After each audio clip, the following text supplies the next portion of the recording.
Hello guys, welcome back to my channel.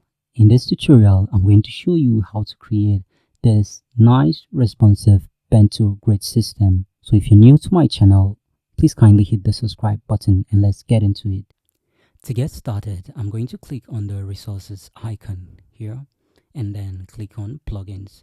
Now I'm going to search for Bento Grid Maker. Now click on the result.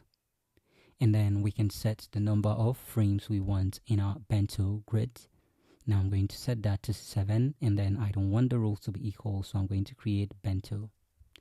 Now you can have options like this, and then if you're not okay, you can click on this item here, the button here. So now I think I like this layout, so I don't have to click on this. So we can click on the close button here. So the first thing we need to do here is to change the border radius of this to 50. Reason because each of the item inside here is having a border radius of 40. Now let's quickly add some images to this Bento grid. I'm going to click on the resources icon, then search for Unsplash. So wait for that to load, then click on the plugin. So once this is open, I'm going to click on abstract.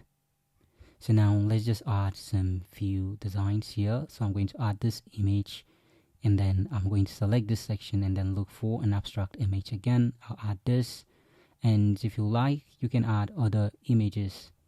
So I'm done. You can add other things, not just images. We can add colors. So I have some predefined colors here. I can set this to this color, and as well I can just add other colors to this.